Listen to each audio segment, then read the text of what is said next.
Assalamualaikum warahmatullahi wabarakatuh. Seperti yang kalian tahu, kalau manajemen UNAN punya podcast baru nih yang bakal dipandu sama aku sendiri, Aulia Aziza, dan partner aku. Ervania. Nah, Kaulia, di episode pertama ini kita bakal bahas topik yang menarik banget buat kamu para pemula dalam bisnis. Yuk simak tips yang akan dibahas dengan narasumber yang pastinya ahli banget.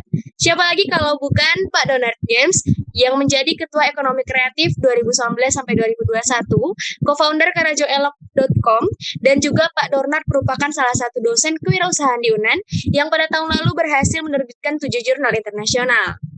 Wah, keren banget kan ya Pak Donard ini, Sar. Gak banyak loh dosen yang bisa tetap produktif di masa pandemi kayak gini. Nah, bener banget, Kak. Kalau gitu kita undang aja ya, Kak, langsung narasumber kita yaitu Pak Donald Games. Terima kasih semua. Pembukaannya sangat generous ya. Tadi di awal kan Asar udah kasih info nih Pak, kalau Bapak merupakan co-founder karajoelok.com. Kalau boleh tahu Karajo Elo itu tuh bisnis di bidang apa sih Pak? Baik, Karajo Elo ya, jadi good deeds, kerja baik. Jadi ini adalah suatu platform bisnis yang online, bahkan saya pikir pertama di Sumatera Barat, itu yang bergerak di bidang sosial bisnis. Sosial bisnis di sini artinya bisnis, tapi juga bisa memecahkan masalah sosial. Dalam hal ini secara khusus Karajo Elo itu membantu untuk meningkatkan kemandirian ekonomi penyandang disabilitas. Ya, kita tahu bahwa penyandang disabilitas memiliki keterbatasan di beberapa hal, tapi mereka perlu diberikan kesempatan. Nah, platform ini memberikan kesempatan itu. Mereka bisa menjual produk-produk yang mereka hasilkan melalui Karajo Elo. Karajo Elo bisa membranding produk tersebut sehingga nanti konsumen bisa mengetahui produk-produk bermutu yang setelah diseleksi oleh Karajo Elo dari para penyandang disabilitas. Wah, menarik banget ya Pak, berarti Karajo Elo ini. Nah Pak, sesuai dengan judul acara kita tadi, kalau mungkin kita bisa langsung aja kali ya Pak. Menurut Bapak, apa sih Pak tips atau saran yang bisa diberikan untuk pebisnis pemula? Ya, ini memang suatu topik yang sangat penting dan menarik untuk dibahas karena saya mengajar kewirausahaan lebih kurang 15 tahun ya dan meneliti di bidang ini selama periode tersebut. Jadi salah satu topik paling penting dalam kewirausahaan itu adalah soal bagaimana mewujudkan ide bisnis menuju realita. Nah, ini hal-hal yang sangat penting untuk dibahas dalam kewirausahaan. Jadi saya berikan 5 intisari apa-apa yang bisa membuat insya Allah pebisnis bisa sukses untuk mendapatkan realita, bukan hanya sekedar ide atau kreativitas saja, tetapi sudah pada level realita dan inovasi. 1, kenali pasar. Ujungnya adalah pasar, tetapi justru pengusaha pemula harus berawal dari pasar. Seharusnya berawal itu dari ujung, yaitu dari pasar. Nah, sehingga nanti kita ketika sudah membuat produk itu sudah bisa memenuhi keinginan dan kebutuhan pasar. Yang kedua, kolaborasi. Mitos selama ini bahwa lebih baik bekerja sendiri, menikmati sendiri, itu tidak bisa diterima lagi di zaman sekarang. Saya memberikan rekomendasi kepada pengusaha pemula, termasuk mahasiswa, untuk bisa memulai dari sekarang, justru ketika sedang kuliah ini misalnya, untuk berkolaborasi, untuk menghasilkan suatu bisnis. Gitu. Mengapa tidak mudah untuk menjadi pekerja sendiri atau pemimpin sendiri, one man or one woman show, itu susah sekali. Yang sekarang adalah kita how to work in team gitu. Nah, kelebihan dari kolaborasi adalah kita bisa mengombinasikan kemampuan atau karakteristik yang berbeda-beda, ya kan? Kita dari Fakultas Ekonomi misalnya unggul dalam hal misalnya pengetahuan manajemen dan pemahaman keuangan misalnya. Yang di fakultas lain, di fakultas seperti FMIPA atau peternakan, pertanian, mereka memiliki riset-riset yang bisa kita kembangkan lebih lanjut. Artinya apa? Connecting the dot. Jadi kolaborasi.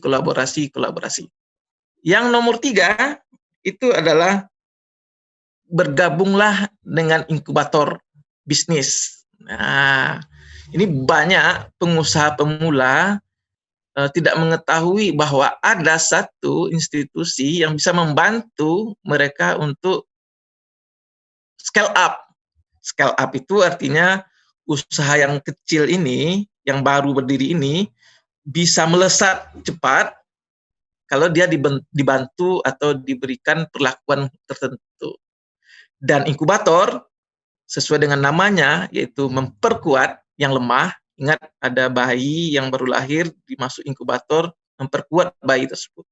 Ini inkubator bisnis bisa memperkuat bayi bisnis yang baru lahir sehingga dia nanti bisa survive the market. Gitu. Jadi bergabunglah dengan inkubator bisnis. Di UNAN kita memiliki inkubator bisnis dan jika Anda bergabung di sana, itu akan meningkatkan level atau tingkat kesuksesan berbisnis pengusaha pemula.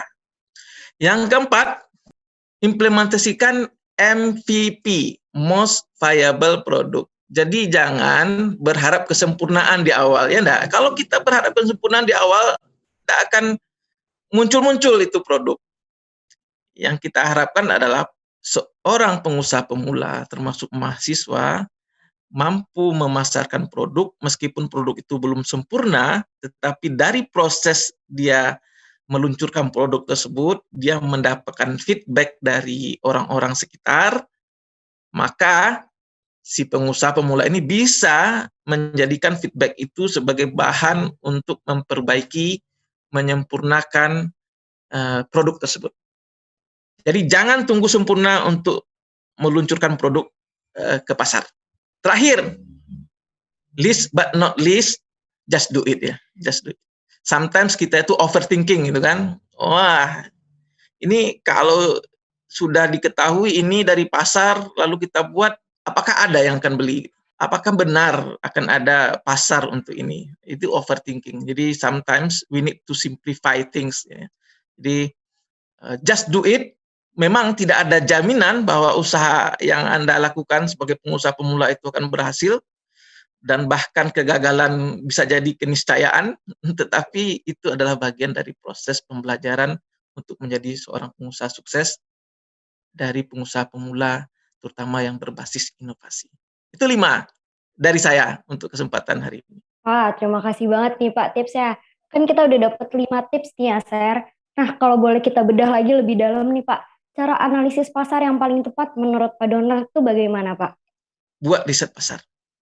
Kelemahan kita sebagai pengusaha pemula, terutama yang well educated ya, ini S1 kan well educated, S2 juga, S3 juga, adalah kita tidak mengimplementasikan riset pasar itu dalam artian yang sesungguhnya. Memang tidak ada salahnya untuk menuruti insting gitu, tapi perlu juga kita membuat suatu fondasi berbasis riset. Jadi saya sarankan buatlah suatu riset pasar yang bisa membaca atau menganalisa pasar itu secara konkret gitu.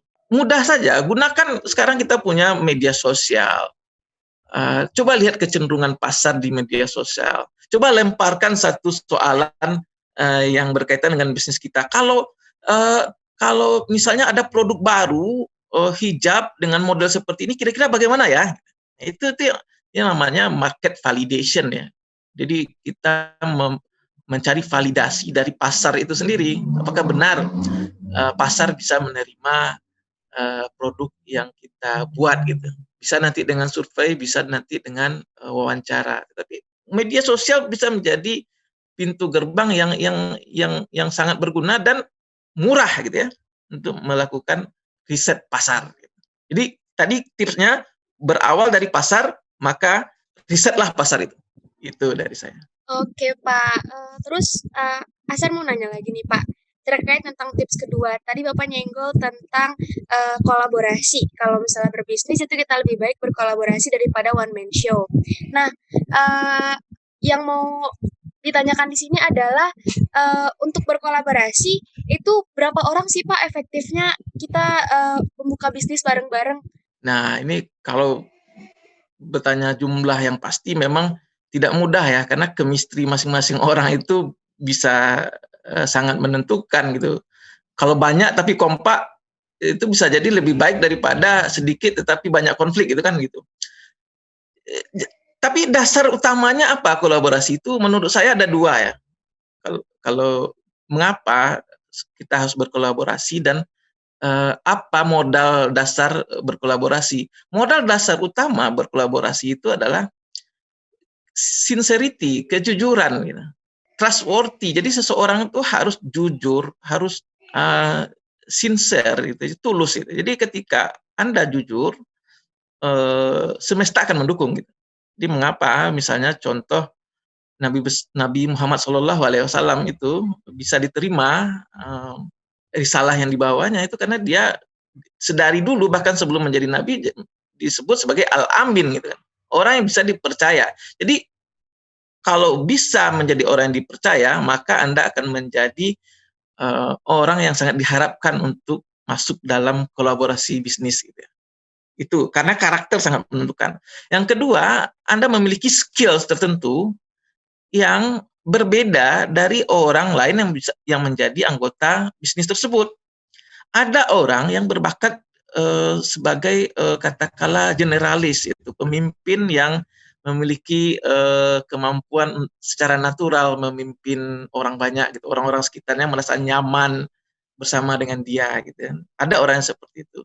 Ada orang yang memang skillful, dia mementingkan skill. Ada skill yang terkait dengan misalnya IT ya. Jadi ada hacker yang sangat fasih berkaitan dengan ilmu-ilmu dan praktek-praktek IT misalnya.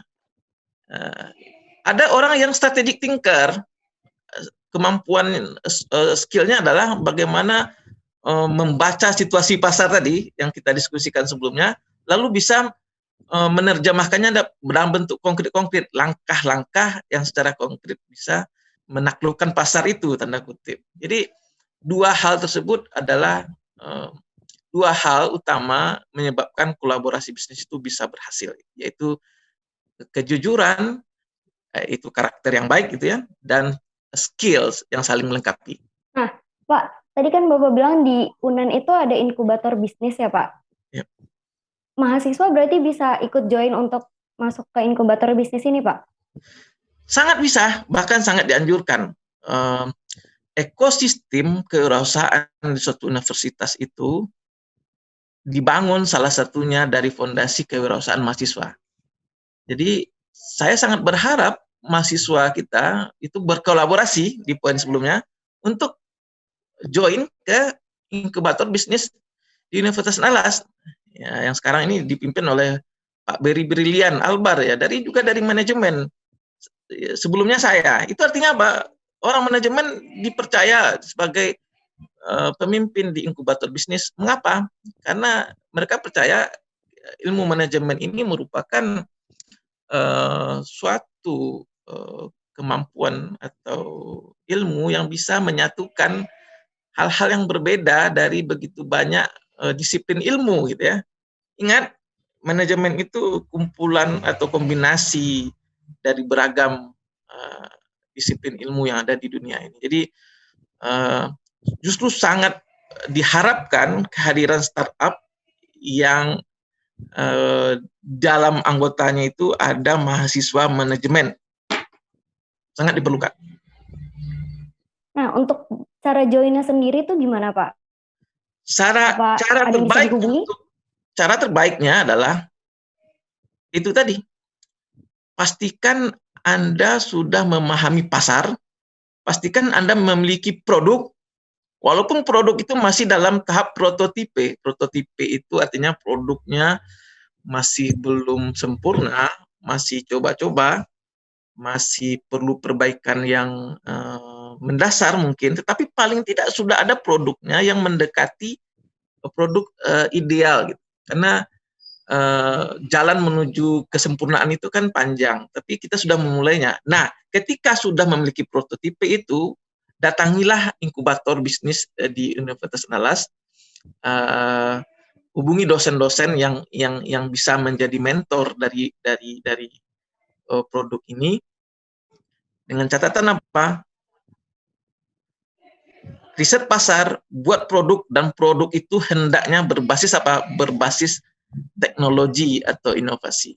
Karena kita berasal dari pendidikan tinggi yang merupakan sumber inovasi. Kalau kita sumber inovasi, alangkah ironisnya kalau kita meng-create suatu bisnis yang jauh dari inovasi. Apa itu inovasi? Kebaruan. Buatlah sesuatu yang berbeda atau baru. Iya Pak. Kan tadi Bapak sempat bilang kalau misalnya sebaiknya kita memulai bisnis itu dari muda atau dari mahasiswa ya Pak. Nah, kita lanjut ke kasus nih Pak. Ada sebagian orang yang dirinya pengen untuk berbisnis, untuk memulai bisnis, untuk berusaha sendiri, namun ternyata terhalang oleh restu orang tua atau kayak orang tuanya bilang, ya udah mending kuliah aja dulu, gak usah bisnis-bisnis, nanti nggak keurus gitu loh Pak kuliahnya. Nah, menurut Bapak gimana tuh Pak sama hal-hal kayak gitu? Ya, ini memang seperti jodoh ya, harus ada restu orang tua itu. Cuma ini sesuai memang Asar dengan penelitian saya pada tahun sudah lama tahun 2010 itu menunjukkan bahwa tingkat keinginan berwirausaha di mahasiswa manajemen Universitas Andalas itu sangat tinggi, mencapai 75%. Sangat tinggi itu. Tapi ketika ditanya apakah benar-benar akan melakukannya setelah tamat kuliah, itu turun drastis jadi 40%. Salah satu penyebabnya adalah yaitu tadi restu orang tua tadi. Saya pahami ini bahwa orang tua tentu menginginkan yang terbaik. Anak juga tentu menginginkan yang terbaik. Kadang-kadang anak lebih tahu, kadang-kadang orang tua lebih tahu. Tapi orang tua akan saya sebagai orang tua juga ya, jadi paham juga bahwa ada kekhawatiran bahwa nanti anak saya akan mendapatkan apa dari ini setelah lama berkuliah. Tapi Anda sebagai mahasiswa, makanya saya sarankan tadi hindari membuat bisnis itu ketika sudah di wisuda itu. Kalau sudah di wisuda, itu orang tua Anda itu ekspektasinya sudah berbeda gitu. Wah, ini anak saya harus begini, harus dapat kerja, harus dapat penghasilan, harus ini. Anda itu buktikan itu dari mana? Sebelum di wisuda gitu. Sebelum di wisuda, buatlah bisnis, walaupun kecil, itu akan membuktikan kepada orang-orang di sekeliling Anda bahwa Anda nyaman di dunia tersebut dan memang menghasilkan sesuatu di dunia tersebut. Jadi buatlah orang percaya, walaupun tidak mesti seperti itu, tetapi paling tidak dengan Anda memulai bisnis dari semenjak di bangku kuliah, maka itu akan menghindarkan Anda dari ketidakpercayaan orang-orang di sekeliling Anda, termasuk orang tua. Karena saya memang paham, nanti dicemeeh, karena orang dicemooh, karena kalau di orang Minang tuh cimeeh kelas tinggi itu.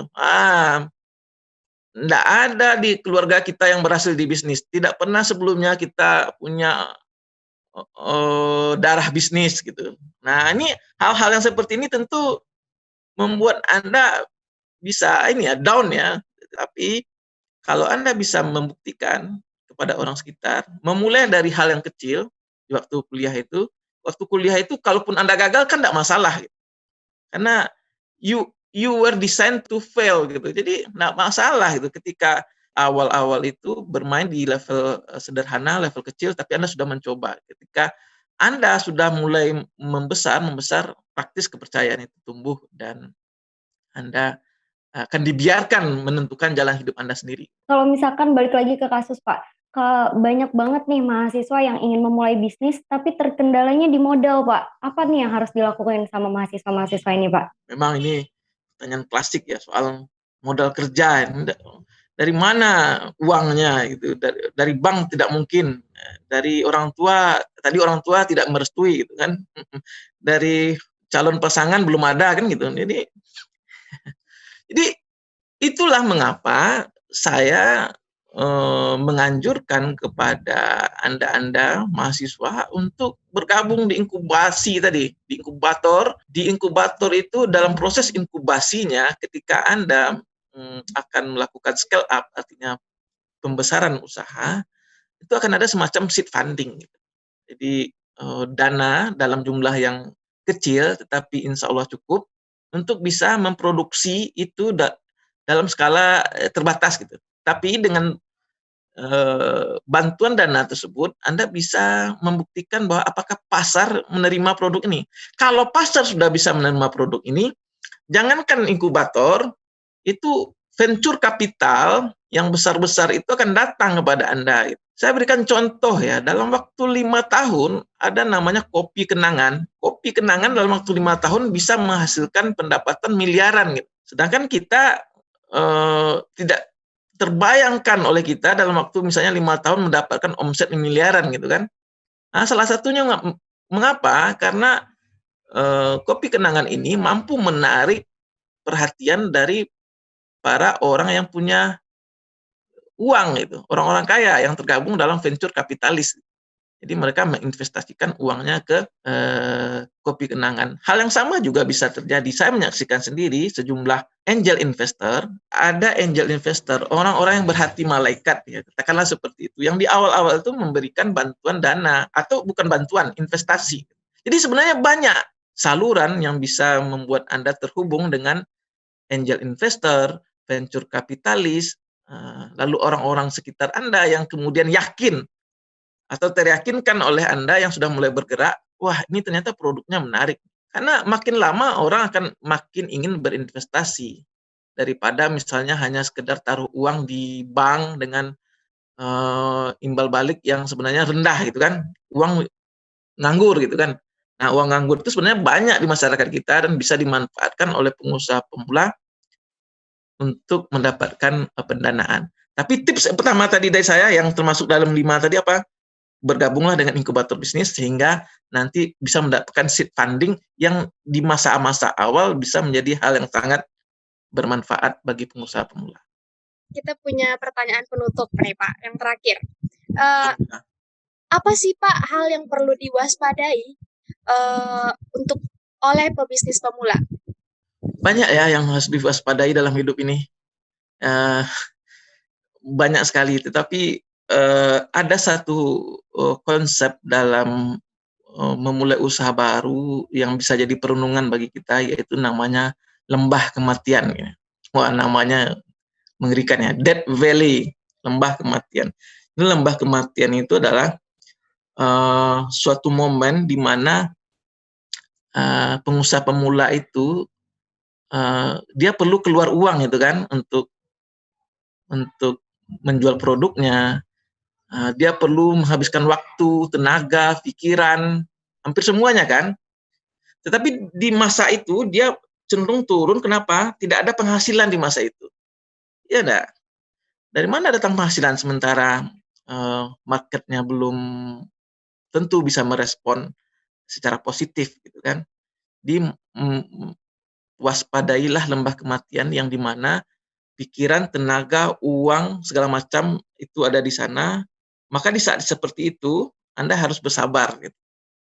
Nah, di sabar itu memang sangat penting ya.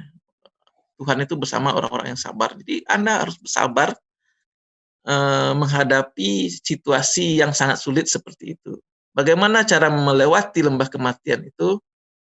Ya, selain banyak-banyak berdoa, pastikan Anda mengikuti 5 tips yang saya sampaikan tadi sehingga risiko mengalami kematian di lembah kematian itu bisa sangat jauh berkurang. Karena sangat banyak di kenyataan bahwa startup itu banyak yang mati sebelum hidup, layu sebelum berkembang. Nah, ini Anda harus menghindari itu dengan apa? Banyak berdoa dan ikuti 5 tips yang saya sampaikan sebelumnya. Gimana nih Mene People, bermanfaat banget ya ilmu yang diberikan oleh Pak Donald.